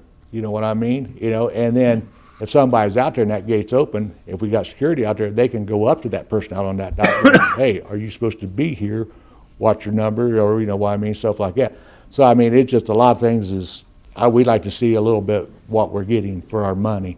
And we haven't seen that. We actually lost stuff. So, but that's all. Thank you. Thank you. Thank you, Rob. Thank you. Mike Foster again. Just a couple of points of emphasis. Of the running budget that shows about $800,000 in revenues, campground piers and the fees for the docks are like $355,000, and the campground, of those two, that's over $500,000 of that $800,000 is charged to this group of people who's talking to you. The vast majority of your revenue is coming from the campers and the boaters. And we understand you have to have money. I mean, I look down through other things, whether it be the Poor Sailboat Club, not trying to pick on him, all the way down through the horse. I mean, when you guys propose this, you propose a rate increase to one group of people. And I didn't see anywhere in the proposal to go down through each line item and say, okay, what is the sailboat paying for the last 10 years? What are they going to pay? I seen $1,500 for the horseback. You know, if there's going to be a rate increase, I think that study has to show a rate increase for everyone that occupies the space. Talking about power, $100,000 is spent out of your budget for power because it's not metered. 10 years, $1 million on a plan. So that you'd be facilitating back. Now, obviously, from this budget, it's a very poorly mismanaged budget where you have more money that you've spent than you've received. And from my research, talking to other entities in government, I know that it's been said, maybe possibly, that this is a self-standing, when I know that if you ever received edit money to do any project in that park, that's a tax dollar. If your public board of works has ever paid any bills for the reservoir or any part, that's tax dollars. Any AAR, any ARP money that you receive, those are tax dollars. Grants that you apply for, those tax dollars. So though I can appreciate that Prairie Creek stands, you know, garners, operates as a governmental entity with receivables, and it's a challenge for you. It's not a standalone like it's been portrayed through the management that, you know, you're self-supporting. You're not. There's no way, because you are receiving some tax funding, even through the general fund of the city, according to my research. And the other thing I would speak of, the power, and what kind of dovetail on what Rob said, was equipment's a lot smaller. It used to be. Actually, I am a heavy equipment operator, a union operator for 35 years, so I'm pretty versed in this part of it and utilities and stuff. They can probably go down between those sites with trenching and small devices with little to no disruption coming out of those power boxes. And one thing that you talk about grants, I would probably suspect that AEP has grants that go in and facilitate things like this. It's always worth the reach. I mean, to facilitate maybe the initial up cost, low to no interest loans. The city can bond for that stuff. I mean, what I hate to see is each time, like I said at the beginning of my talk here, was every time we start talking about costs, it always goes back to these group of people. But it doesn't go to every group of people that's on here. So I would appreciate it that it's all encompassing. Thank you. Thank you. Thank you. A couple of things I want to clarify there is, we did adjust launch fees and event rates last year. We recently reviewed the contract with the Sail Club. Dock fee changes do affect the Sail Club as well. So we have looked at some of those other items. We continue to look at all the revenue sources. Also, I want to add, you did make a good note that there are what I consider gifts to Prairie Creek from tax sources, but you can't count on those. You can't count on the edit money. You can't count on the ARP. You can't count on any of those grants. Those all come from other sources, and we don't receive any direct general fund allocations to the Prairie Creek Reservoir.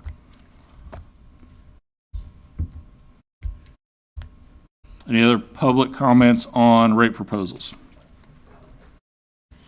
Is that what you mentioned about maybe going to the mayor or the city council about? I'm sure everybody remembers me. I've been here before. As far as the information we've been getting here today, I still think there's quite a bit of misinformation, okay? Everybody says there's a giant waiting list for this campground, all right? There is a big demand for weekend sites. All the weekend sites that we have at Prairie Creek are smaller than the proposed sites that you're trying to make us all move into. That's why they don't get leased. Yeah, they get leased on holiday weekends. People show up. They try and get their camper in. They have to get other people to move their campers and tow vehicles and everything to get their camper parked in there. Then they're parking on a lot that's 2 feet out of level and 30 feet. They cannot level their camper up to use their camper correctly because it's all grandfathered in. All right. We're all more than willing to pay our own electric so that we can run our air conditioner to keep our camper from disintegrating in the heat. Those campers cannot be sitting out there all closed up with no air conditioning on. They fall apart. The roofs crack open. They leak. You got a $50,000 camper out there and you can't leave it there. Another issue was the winter storage. Where was the rule change approved for the winter storage? Why do we have to remove our own security devices from our campers for winter storage? We have no security at all. We had to provide our own cameras on our boats to keep people off our boats. We have to provide our own cameras at our campsites to keep people out of our campsites. And now we have to remove all that stuff? Why? What is going on in the campground that you don't want us to know? It all seems very, very shady. All right. As far as renovating the campsites, all right, if you do anything out there, the whole site has to come up to code. The company I used to work for laid out the whole new campground that didn't get put in. All right. All that was researched.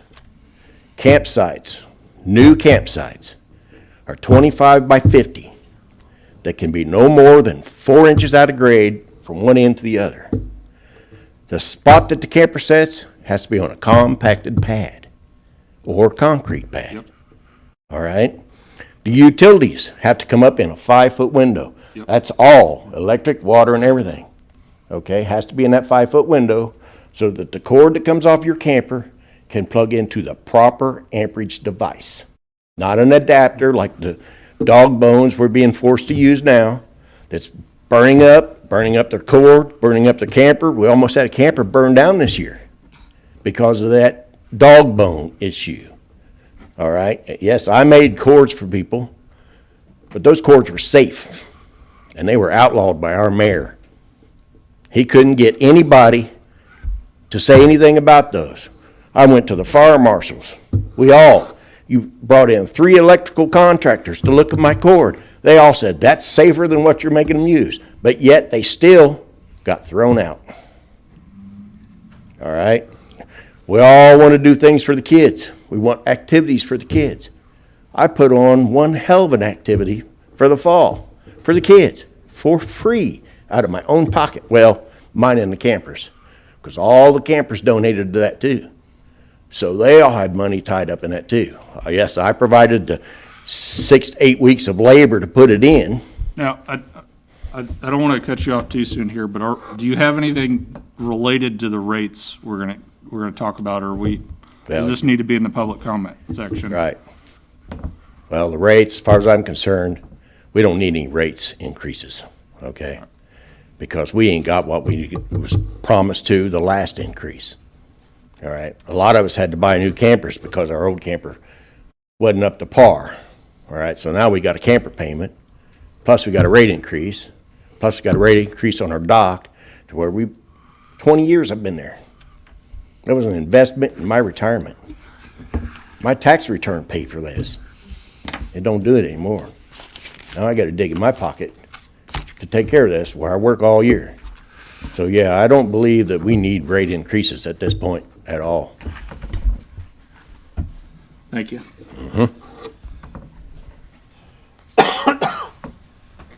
Hello, I'm Charlene Moore. On the rate increases, I think everybody would probably pay the rate increases if we were satisfied with where we're at.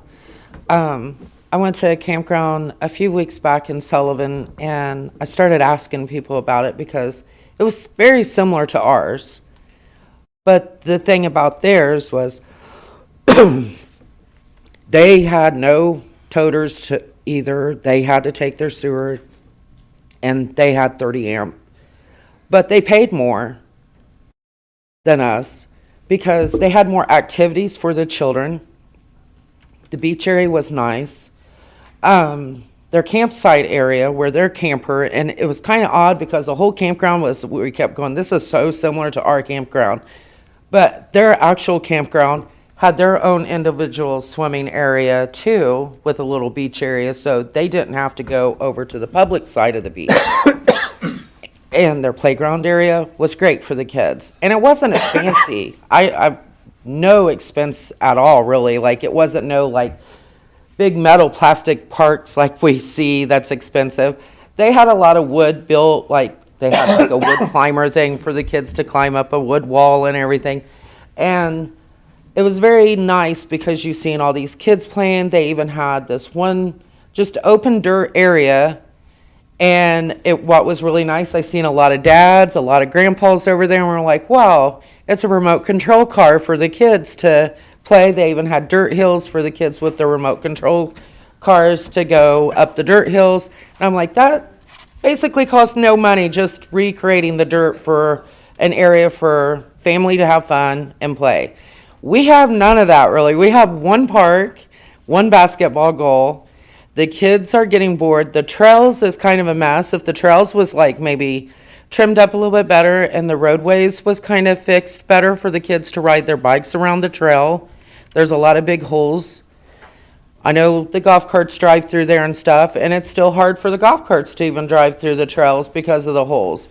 Maybe if the trails and the trailway was trimmed up and a little bit nicer, and I'm not even asking like a lot of money that you're spending out of your pocket on some of this stuff, or even put for a grant for maybe like a small size splash pad on the playground area, then parents that are bringing their kids, it was said once that camping was a luxury out there. It's not a luxury for me. I'm raising 5 grandkids. I have a mother that has Alzheimer's and dementia that lives here in town, and my dad's going legally blind. It is a convenience for us to be able to take a weekend away from our house and the drama and the stress of our house, drive out to the reservoir, spend a weekend, and if, God forbid, something I had to come back home and take care of my parents, I was able to get back here within the 30 minutes to be there. I can't go on vacations. I probably will never be able to do that for the next 20 years. I can't go on a vacation out of this town. I don't have the money for all these amusement parks. I do barely have enough money to pay for our pontoon and our camper. I love it out here. I love all the family out here because like, it's not like just camping and friends. Y'all end up being like family. You watch after each other's kids. You check on the elderly. And that's another thing. The elderly people that's out here with campers, I guess I call a few of the little ladies my golden girls. I love to go and sit and talk to them.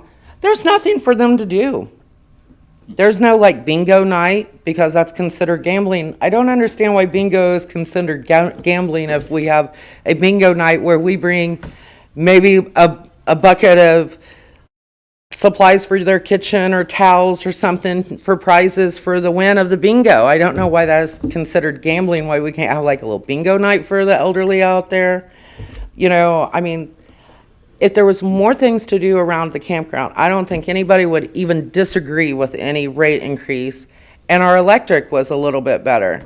I mean, it's kind of hard when you have a fridge full of food and the electric goes out and you're out on the pontoon and come back and the electric's been out for a little while. We had that kind of happen, and we've been here for about 20 years with a pontoon and for, 3 with our camper now. And we've camped weekends galore out here, but it's one of those things I'd like to see more. And like our campground, Jackie works her butt off on all this stuff and events. And then when we do, we have to try to take donation. Like, you know, everybody tries to donate for everything, just like Dean's Trail. Everybody helped donate decorations for it and stuff. If we pay this much money, why can't there be some kind of event fund for the campground and the pontoon people to be able to have set aside for if we have events throughout the summer, that we have some money to be able to buy candy for Easter egg hunt or buy candy for the Halloween bashes and stuff like that, and the cakes and the cookies for the Halloween bash. You know, like, it would be nice if there was just not a lot, just a little small fund set aside for just some supplies that you need for some events to have. If it was more eventful, I guess, instead of everybody having to try to figure out something to do. Like, I host movie nights in my camper every once in a while, and our deck would be full of all the kids. It'd be nice to have a movie night out there.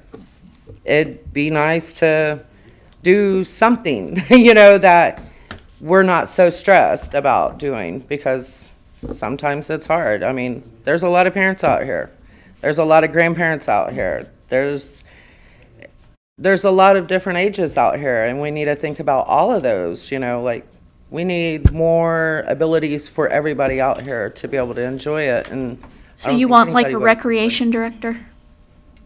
Basically like a recreation Well, director? I mean, That's basically somebody to organize activities is what you're saying? I mean, that would be nice if there was more like stuff that happened out here. Okay. But, and, you know, and our electric, it's hard to run the electric, especially when you have kids and you want to run the air conditioner and they want to watch TV. Yeah. And your refrigerator's full, it bogs down, especially when it's really hot and everybody's out there with everything going, the power's pulling, and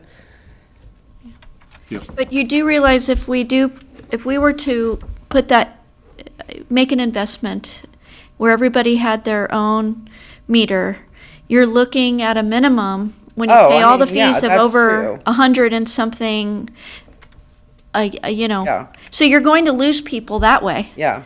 So you can't have both. You want, And you know, I have so- to say the security is a lot of issue, because I talk to a lot of people out there, and there's people that used to stay out there throughout the week all the time. They don't. They come out on the weekend or when they know someone else is going to be camping out there that they know, because the security is not the greatest. And that's kind of sad, because I kind of experienced it over the summer too, because my husband he works in Richmond, and I was out there with the kids, and nobody was in the campground, and I think there was only 2 other people camping that day. And when night came, it was kind of creepy, because it was like, nobody's coming through here to check on anybody, you know? Like, it is nice to see a presence of some kind of security.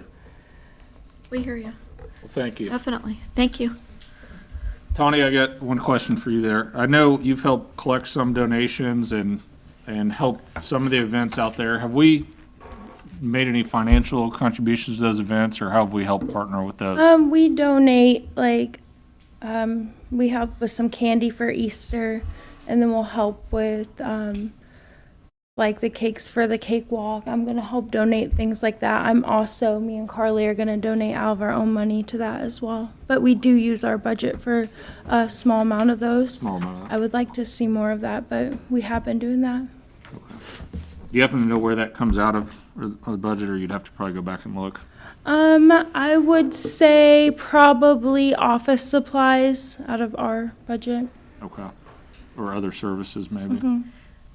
All right. Thanks, Tony. Can I Yeah. add one thing? Has Friends of Prairie Creek ever thought about applying for a 501c3 designation? Or can anybody answer that? Because there are a lot of grants for charity organizations that are 501c3 that governmental agencies cannot apply for. And so if there was a group that was affiliated with Prairie Creek, then there's funding streams for recreation, for programming, and for a lot of infrastructure, capital type projects. Two things. We've tried to do that for the last 3 years. I'm pretty much doing a lot of this on my own with the help of some of the people I that know are you are. pretty well involved. So no, we've not got it done. I've tried to get a few people to help do it, to volunteer. So if you know anybody I willing do. to help. The idea- But we also have idea- to get somebody to take over the group next year, which I've Yes. been trying to do all year. So. Yeah, so the IDEA conference at Ball State every year, Nicholas Tokar and some other lawyers have a session on how to create how to write the 501c3 application. Okay. So I can help with connecting to the right people for that. But I agree, I think there needs to be some more organization from the committee so it's not all on you.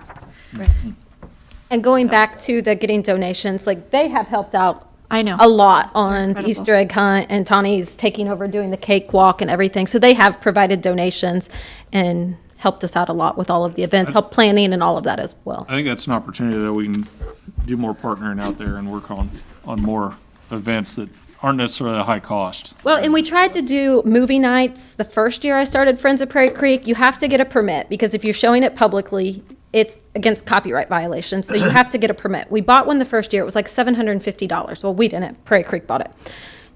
We tried different locations. We just didn't have a good turnout. So we didn't do it the second year because the group felt like it was a waste of $750 to buy that copyright permit to show the movies. So unless we could piggyback off the one, I know they used to do it at Cannon Commons, and share a permit, I don't know how that works. It was just a lot of money for the lack of people we had there. This is where the 5-year plan would be very helpful to their benefit. There's 2 applications for the 501c3. Yeah, sure. If your gross amount is not over 50,000, you can do it online. It's an easy process. You can do it yourself. But if your amount is over 50,000, like Shannon said, you need to maybe get a license and have help with a lot of applications.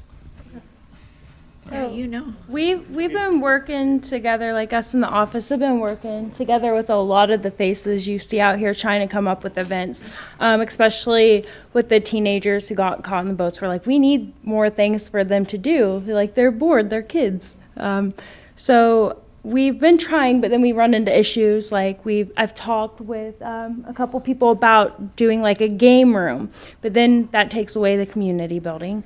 And then if we still use the community building, now we've got these large things like game tables that we're gonna have to move in and out. So we brought George in, he was pretty big for the kids, but we are trying to work with them to get some more things to do for everybody, because we want them to have fun while they're out there, not just hang out with their families. We want them to, we want to work with them to get more things like the older people, things like the bingo she brought up, just something. So but we're just running into different issues and how we get those tables.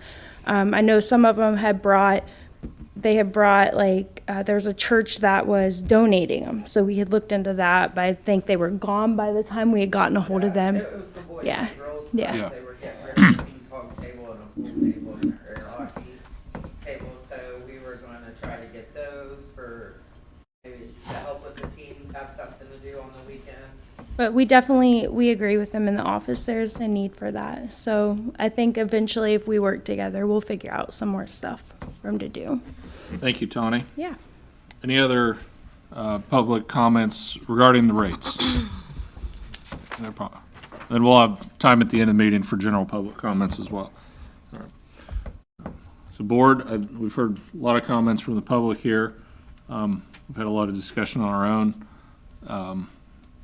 I'm getting the feeling that we want to table it for this year and wait till we develop a 5-year plan, or do we want to look at any forecast rates in the future, or how do we want to move forward? Open to discussion. I think the first would be better. We should table it and look into a plan, especially after hearing everybody's comments it's in need of. Like, I feel like I'm not a camper, but if I was out there, I want to make sure my money is getting what I'm paying for. And if there's complaints out there, then we need to give the people what they want, or try, you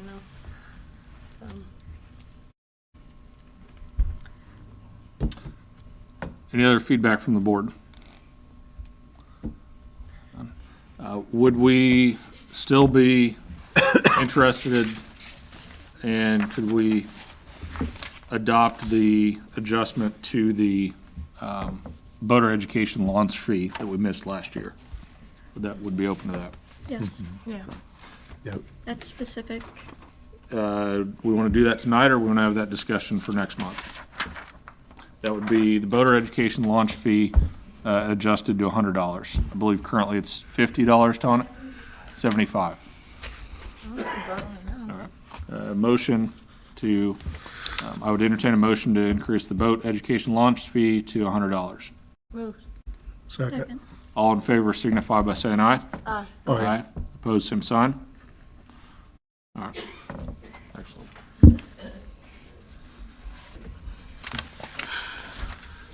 Any other old business to discuss? We're waiting to hear on 2 big grants for the city parks. We should hear about the 21st Century Learning Community grant on Friday. And then November 1st, the IU Health Impact, Community Impact Grant will be November 1st. Thank you, Shannon. Any other old business from the board? Any new business items? Action items or event approvals from the board or public? Action item, event approval? That'll be next, so we're close. No other event approvals or action items. Then we will have public input. So, get a couple names on the list, Nikki? Caleb. Excellent. I'm going to pass you guys.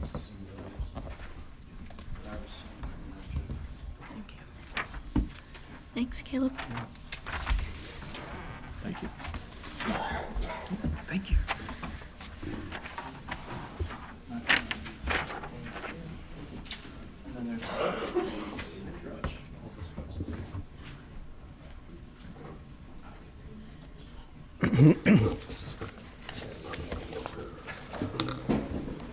Hello and good evening, community of Muncie and the Board of Parks and Recreation. My name is Caleb Swartz, and the first thing I want to share with you is a little about myself. I was born in Muncie, and I consider myself to be a Muncie native. I'm a student at Ball State University studying urban planning, and I am the current president of the Student Planning Association.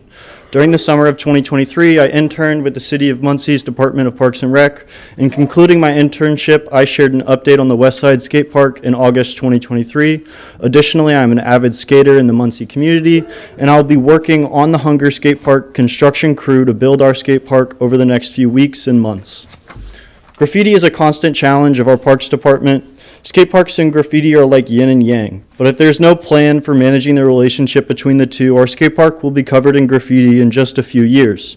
This will inevitably make the skate park surfaces more slippery, making it challenging for beginner skaters and our youth to use the park. This brings us to why I'm speaking with you all today. In August 2023, following my update on the West Side Skate Park, I shared my concerns about managing our future skate park and the lack of security present in the current skate park plans. I have a proposal for a better means of harnessing the skate park's culture and protecting the quality of our park. I propose installing a dedicated graffiti wall at the skate park. This initiative will hopefully curb the issues of unsanctioned graffiti, but also foster a sense of community and creativity. However, as an urban planner, I understand that for this initiative to be successful, it is vital that the community supports the idea, partnerships are formed, and plans are made to manage the initiative. Your support is crucial to the success of this project. I have already begun forming partnerships to make this project fiscally feasible for the Parks Department. I am deeply grateful for the support of Majax Maker Force, a local 501c3 nonprofit, who has written me a letter of support declaring they are willing to donate rows of lockers to be installed at the skate park as a graffiti wall to provide a legal, creative outlet for local artists. I've given each board member a copy of this letter of support. The donation and partnership with Majax are the first steps to making this proposal possible. You may be wondering, how will we fund the installation of these lockers as a graffiti wall at the skate park?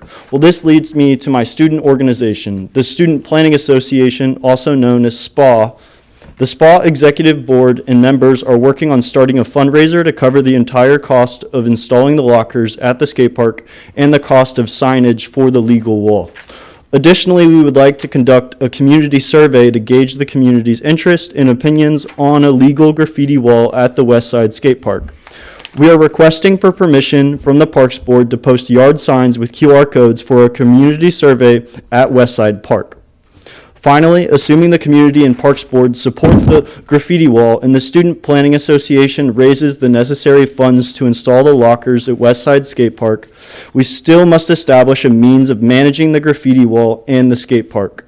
This leads me to my final partnership proposal, the Muncie Arts and Culture Council, a local nonprofit that promotes, supports, and celebrates the arts and culture in Muncie. Ideally, they would be responsible for painting over any art that breaks the rules established by the graffiti wall signage.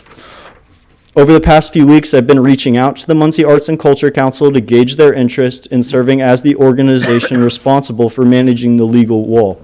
Nobody from the organization has yet responded to my inquiries, but I will continue to contact with them about my proposal regularly.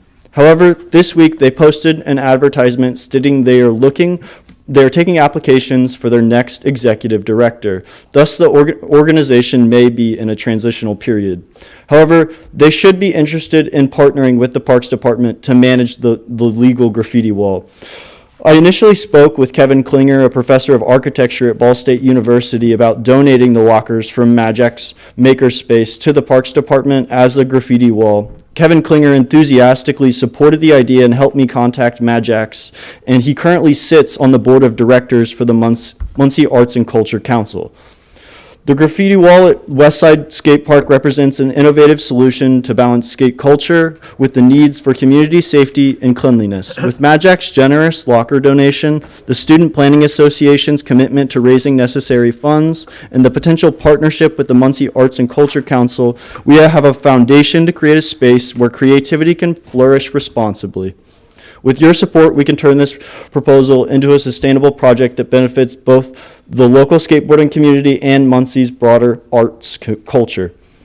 The success of this initiative does hinge on your approval and collaboration with local arts organizations to ensure its long-term sustainability. Thank you for your time and consideration. Are there any questions? Thank you, Caleb. That was excellent presentation. I think this is a great venture. You spent a lot of time working on this. I know George and Nikki were both impressed when you guys worked when you worked in the parks there. I think we would be foolish not to move forward with this on a opportunity. Obviously, a lot of details still in the works, but Yeah, absolutely. this would be a great opportunity. Is the wall, So yeah, those are the locker sections that Majax is willing to donate. They've offered up all of them. I told them that installing all of them would probably be a little bit out of our range of what we're going to be able to fundraise for and get done. Also, that's a lot of space to kind of take up and also obstruct the skate park's view from the road, which kind of would take away from the effect of it. I feel like it's, the skate park is kind of the main priority, but we could start with like a small locker installation, and if it goes successfully in the future, possibly look into maybe doing more. But I think it's smart to kind of do this a little bit at a time and see how successful it is at actually deterring people from painting the park.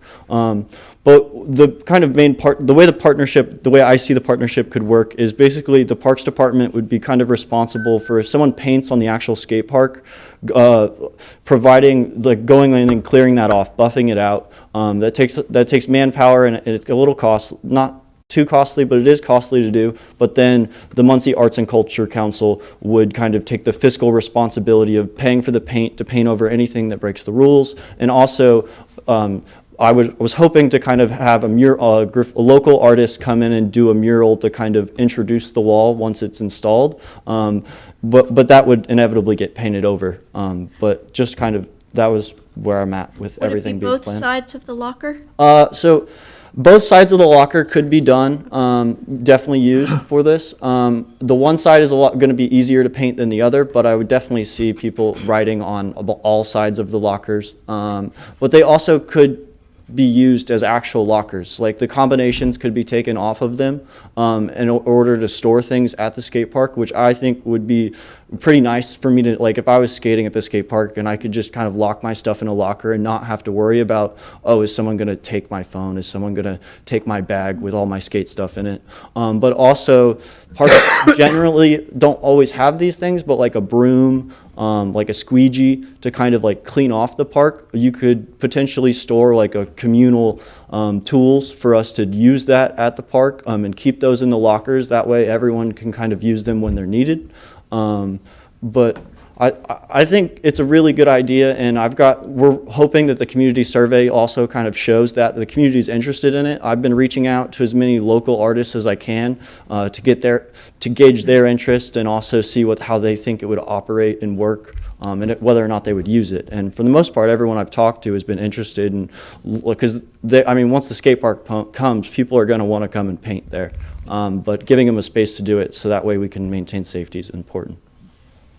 And this isn't a new concept, right? I mean, this is something that a lot of skate parks use in one shape or another, right? Absolutely. There's some basis for what is allowed and what isn't allowed and the rules associated with that. Yeah, so we've brainstormed kind of the basics. I mean, nothing phallic, no curse words, no profanity within the wall, but those are kind of the main general points. But also, don't paint anywhere else but the lockers, ideally. But when you're using spray paint, it is kind of inevitable that like overspray does happen. So like the concrete that the lockers would sit on, it's going to be kind of inevitable, but that those are going to get paint on them over time.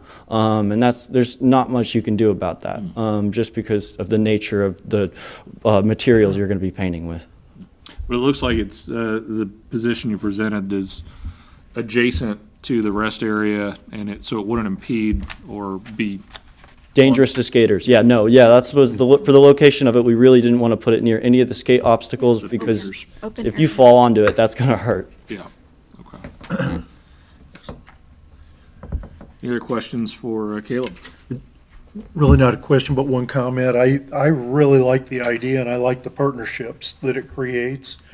I think one thing that as you work out the details, probably would want to work and coordinate real closely with Carl and George because of the incredible problems we've had with vandalism. And I think the lighting would have to be really good, and it would have to be where people would be afraid to take a sledgehammer to it because they know a police car might come by. Absolutely. So we've seen things with vandalism I never thought we would see.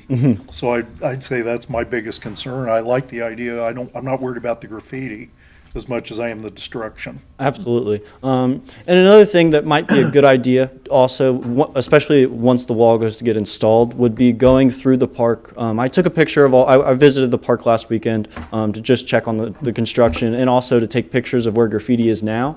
I think it might be a good idea to buff those spots of graffiti in the park before the wall is installed. That way people don't get the wrong idea that like, oh, this graffiti's been done off of the wall and they didn't buff it. They didn't get rid of it. So like maybe it's okay, I think we want to completely get rid of that idea by just going through and buffing anything that's already in the park. Excellent. But you guys are good with us posting the yard signs with the community survey at Westside Park? Yeah, so I think we probably do need to vote on that, you can post signs in there, because I know that's an issue. Any other pieces of this you need us to? No, that's the main piece that I wanted to get approval for, so we can start getting data on that community survey. And in the event, I'm going to do my best to get the Arts and Culture Council to get back with me. But once we get data to support this wall, I think it'll be even easier for me to go to them and form this partnership. Well, yeah. I think I would, I guess even go a step further than the signs for you, is that I would entertain a motion that the board conceptually approves the project. And if you need a referral letter from the board, we could provide that as well to That would another be awesome. organization. And then also approve posting of signs for community survey input at Westside Park. So moved. Second. All in favor signify by saying aye. Aye. Aye. Opposed, same sign. All right, thank you, Caleb, Awesome. appreciate it. Thank you so much. I would also recommend perhaps putting that survey, work with Mr. Foley and put it up on Get the, it on our Facebook. site. our media site, or Yeah. social media site. Yeah. I can absolutely do that. I'll work with Carl to get that And I'd on. put it up on campus too, because there's a lot of skaters. Yeah, we were going to put it on the bulletin boards around campus. We're hoping to do in the next month or so at the Scramble Light, do a sit down at a table and have the survey there, and also just talk to people about the wall and gauge their interest, but also see if anyone's interested in maybe participating in helping design the mural. Because what we're hoping to do is plan out what the initial mural on the wall will be, and then kind of present that to you guys, and you guys can kind of give us the approval on it before we start working on actually getting the lockers painted and everything. Excellent. Thank you, Caleb. All right, thank you guys so much. Nikki, I see you put the list away. There must have been nobody else on the list. Any other public comments? No Carl, so we don't have any closing superintendent notes. Any other comments from the board? If not, I would entertain a motion to adjourn. So moved. Second. All in favor signify by saying aye. Aye. Adjourn.